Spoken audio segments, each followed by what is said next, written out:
All right, hello everyone, and thank you for tuning in once again to the Black Box Podcast, BBOR, Black Box Online Radio, coming to you from West Virginia. Today we're going to be discussing the 2009 death of an individual who is known to the world as Peter Bergmann, but of course that is just an alias, and this is an unknown person, unsolved case of identification. In short, Peter Bergmann was found dead June 16th, 2009, on the shores of Ireland, but no one has ever been able to identify who he is. Now, I gotta flat out tell you, to start off, I'm not an expert on the case of Peter Bergman, and it's quite difficult to do so as a sort of armchair researching on the internet because I really expected that there would be a lot more kind of hard source material on this case when I was kind of just getting into it. There is a short documentary out there, The Last Days of Peter Bergman, and the directors of that have done a Q&A session, but both of these are available on YouTube. But the thing is, though, I really expected that there would be a little bit more of that stuff because Peter Bergman was a case that was featured on many, numerous countdown sites about unsolved mysteries, cases of, unknown identity and such.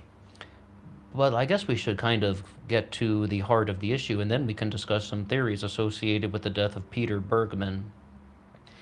A man was found dead on the beaches of Ireland June 16th, 2009. He had previously checked into a hotel in the town of Sligo using the alias Peter Bergman. Now, once again, I am shocked that this stuff still happened in 2009. We talked about the case of Jennifer Fairgate on this channel, which is similar, where it's like a woman checked into a hotel in 1995, didn't have to show any sort of passport, no photocopy of a driver's license or something like that, and she was never truly identified. The same thing is that of Peter Bergman. Checked in under an alias. Peter Bergman was not his real name, and then he provided completely false information, provided an address in Austria, which just turned out to be a vacant lot. Not to mention, he just was really trying to make sure that his identity was destroyed. He even removed the tags from his clothing, which they found at the scene when his body was found on the beach. So it's like we have somebody who is definitively trying to remove their identification, but it, every time that I had encountered this, in my early 20s in 2009 when I was staying in hotels, they would always ask you for some sort of ID verification. I guess it's not done, in every single place around the world, and I hope it does, so we don't really get more of these issues, excuse me. But yeah, he checked in under an alias that was false, and he provided all false details. And Peter Bergman was described as someone who was speaking with a very hard German accent. And, people are thinking possibly of German descent, Austrian, maybe from Switzerland or Liechtenstein or something. But even when he wrote Vienna in on his little card, which he was providing the false information, he spelled it the German way with using like the German transcription and spelling as opposed to the English one. So it's very highly that there's a very high possibility that he came from Germany or Austria. But the things that people are so curious about is that Peter Bergman does not seem like an ordinary individual. In the mornings, he would go out carrying a purple plastic bag, and then he would come back into the hotel later at night, and this was all documented on CCTV cameras. But the thing is, he had a very good ability to find the dead spots in the city so he could see like what is being filmed and what is not. And they believe that he was destroying material that was associated with his identity in various dead spots around the city, and he would come back in the hotel not carrying the purple plastic bag. And the only possibility that anyone could assume is that he is just folding it up or crumpling it up and putting it in his pocket. There is one video of him where he is sitting at a cafe table and shredding some documents. Now it's like you clearly have a man who is trying to destroy his identity. Why? Well, he is also someone who is suffering from a severe case of cancer.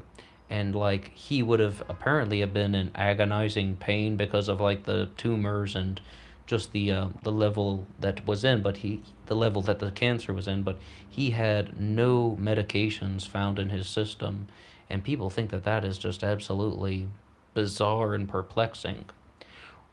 One of the things I would like to talk about now is like, why did I decide to do an upload on this case? Again, I'm not like a super expert on the case of Peter Bergman and I can just rattle off all of the statistics and details.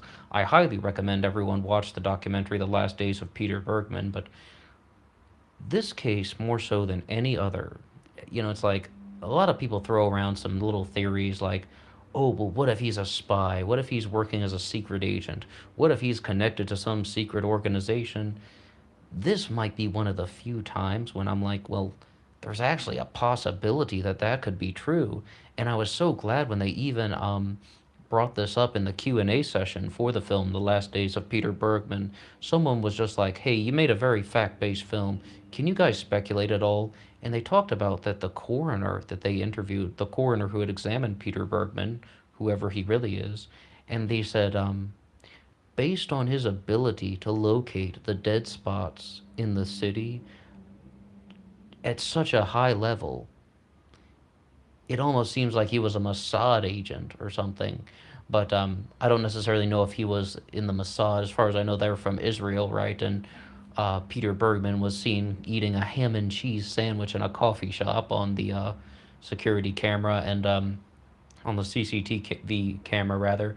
I don't know if that's super kosher, but anyway, I think that could be an irrelevant detail. I was just throwing it out there because that's one thing that we do with true crime, where it's like we don't necessarily know if this is something important or not, but at the same time, there it is. But the thing is, though, it's like someone who is just has very very ill, terminally ill, not taking any medication, very, very thoughtful and very high level of awareness to avoid the CCTV cameras the way he did. It's almost possible that he did have some sort of connection to some sort of organization. Why else would somebody want to get rid of their identification? Why else would somebody want to make it seem like they never existed so their family members or anyone who had a connection to them in the past would not know? What's the motive? Well, all I can say about that is, I mean, there is a possibility that we could be dealing with some secret agent stuff, some spy ring. I actually do think that this is one of the very, very few cases where that could be possible. But what I can also say is this type of stuff happens all the time. We had the case of Lyle Stevick. We had the previously mentioned case of Jennifer Fairgate, and others lesser known cases like Mostly Harmless, or also, what about the Somerton man, where people are, cases of mistaken identity, cases when people are unidentified, especially, Lyle Stevick, Jennifer Fairgate, and those two examples really stand out. This case has often been compared to Lyle Stevick in the sense that, someone checking into a hotel under an alias, but they are trying to destroy their identity so people cannot find out who they are. It could be a psychological phenomenon, it really could be. But another thing that I would like to examine is just that there are extreme similarities between the case of Peter Bergman and Jennifer Fairgate. To give a little background, Jennifer Fairgate was found dead in her hotel room in 1995 in Oslo, Norway. She died of a gunshot to the head, where, of course, Peter Bergman died in the water from drowning, but I believe the coroner said he actually had a heart attack while he was drowning, and there was the possibility that he had ingested something like cyanide. But I don't know. I thought cyanide was detectable on an autopsy, but then you have the coroner saying, "What if?" So I'm not too sure about that. But back to Jennifer Fairgate, someone who is possibly of Germanic descent, like from Germany or Austria, trying to destroy their identity, removing the labels from their clothes. It's like quite a lot of similarities to someone such as Peter Bergman. I do have to agree with another point that they made in the Q&A session for the film, The Last Days of Peter Bergman, when they were like, the thing that Peter Bergman did wrong was, it's like he had such a great awareness on how to avoid all these CCTV cameras and the dead spots in the city so he could destroy his personal information. But at the same time, he was just such a, standout figure. He stood out such like a sore thumb so much, and everybody remembered him. They remembered everything about him. The purple plastic bag. They remembered this guy ordered a coffee and a ham sandwich, and he sat next to the guy in the red shirt.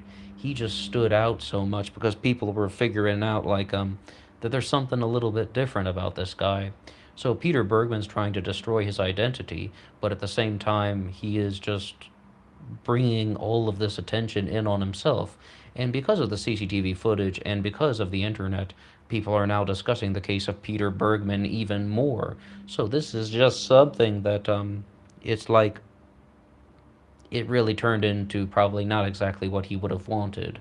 Some of the methods that they can use to try and hopefully identify him are just going to be airing the documentary on television in Austria or Germany, um, putting out more of the footage in Austria or Germany, but it's been nearly 10 years now since the death of Peter Bergman, and no one has seemed to have been able to recognize him or identify him.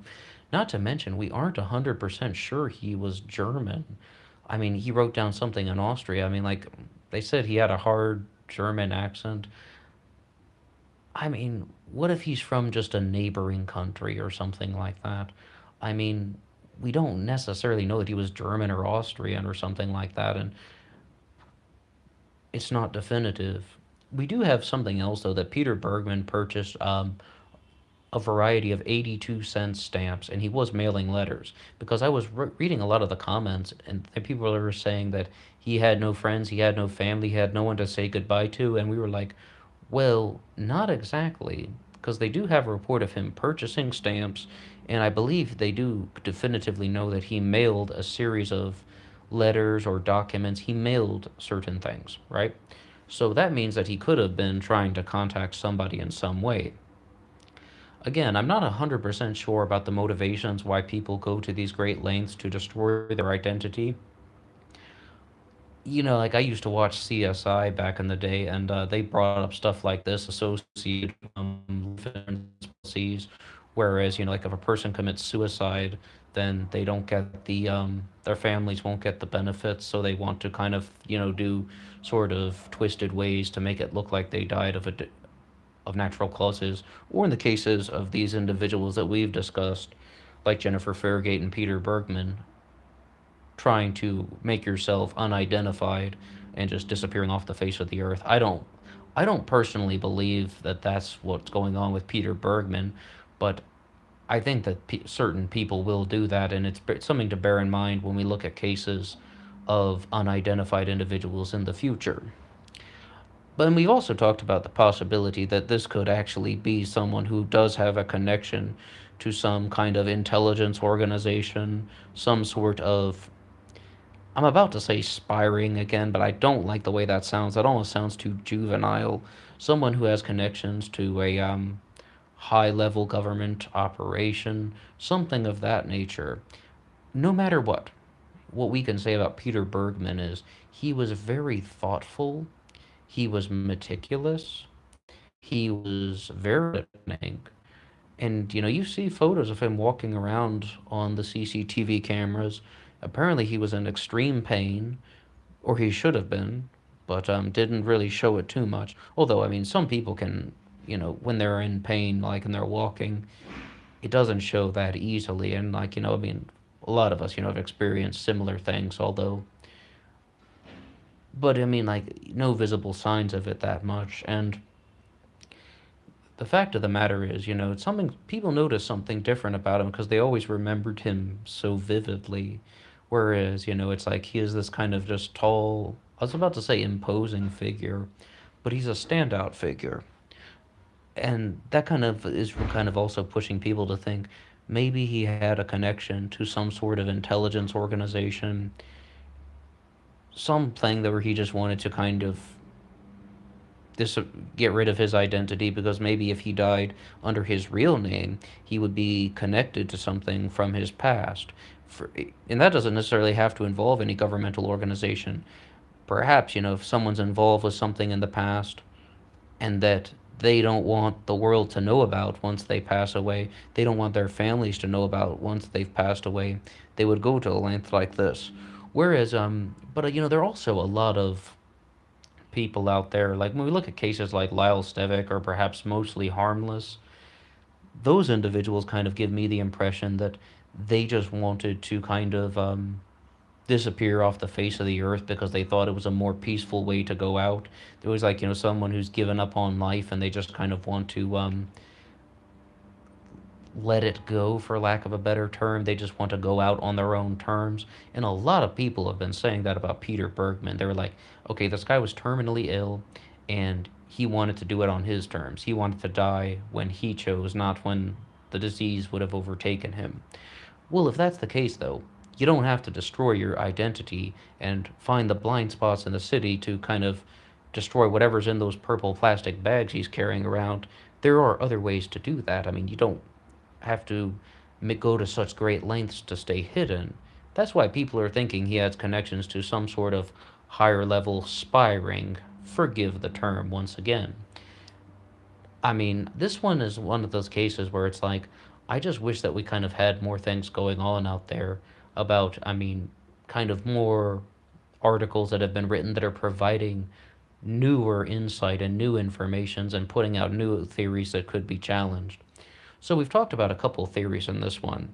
That he's connected to the spy ring, for lack of a better term, or that someone who wants to just leave the world on their own terms as part of a psychological phenomenon about erasing their identity. We've also sort of talked about how there might be a connection to something like life insurance policies. If he is from Germany or Austria, I know absolutely nothing about that. I'm not German or Austrian, so I can't really comment on how that would work. But there also could just be something where it's like, if he were to pass away, some sort of dark secrets could have come out that would have affected his family, and he didn't want that to happen. Out of all of these theories, I'm kind of leaning toward the latter. Either that or the psychological thing where it's just like, you've given up on life. I You almost think that the best possible thing to do for the world would be to just kind of remove your existence. I mean, once again, I'm not really just kind of grabbing at straws with that. I think that that is something that a lot of people are experiencing, and we've cited multiple cases where things like that could be happening. I think that's kind of a larger unaddressed phenomenon that happens in human psychology, where someone is like, they believe that they have a need to remove themselves from the planet Earth and eviscerate all of their identity. And Peter Bergman could be a case of that, but also at the same time, extreme terminal cancer. He has a very, very serious terminal illness, so that's going to kind of make him behave like that could affect, the course of thinking as well. It's almost just like he wants to go out on his own terms before things get even worse, which they would have for him, most definitely. Now, at this point, I would just like to say thank you to anyone who has listened so far on my little sort of distorted ramblings about the death of Peter Bergman from 2009. And if you have any comments at all about this case, please drop a comment below. If you like this upload, you can hit like or subscribe, but really drop some comments because, when you have theories, sometimes you get tunnel vision and you keep trying to rework one theory in one way or another. But what's so beneficial is to have the comments come in from you guys where they provide new insight, and it's just so I don't really just keep talking about the same theory over and over again. Because you start rethinking your theory in this way and that way, and you kind of make sense of it in a new way. But at the same time, if you do that, once again, tunnel vision, you're not opening your mind to more facts, to a variety of insightful statements from other people, and you're only kind of looking at part of the picture, not the whole picture. And then you're trying to distort things to get a desired result, which I don't want to do intentionally. But the biggest thing I'd like to say is all of the things on this channel are, theoretical. It's about trying to talk about some ideas associated with these true crime cases to gain a better understanding. And hopefully one day we'll actually kind of have all the pieces in order for something. But that is something that I can't do alone. So I need your help. Please drop some comments below. If you have anything to say at all about the death of Peter Bergman, or if you have anything to say at all about anything you've heard in this recording, drop a comment, and let's talk more.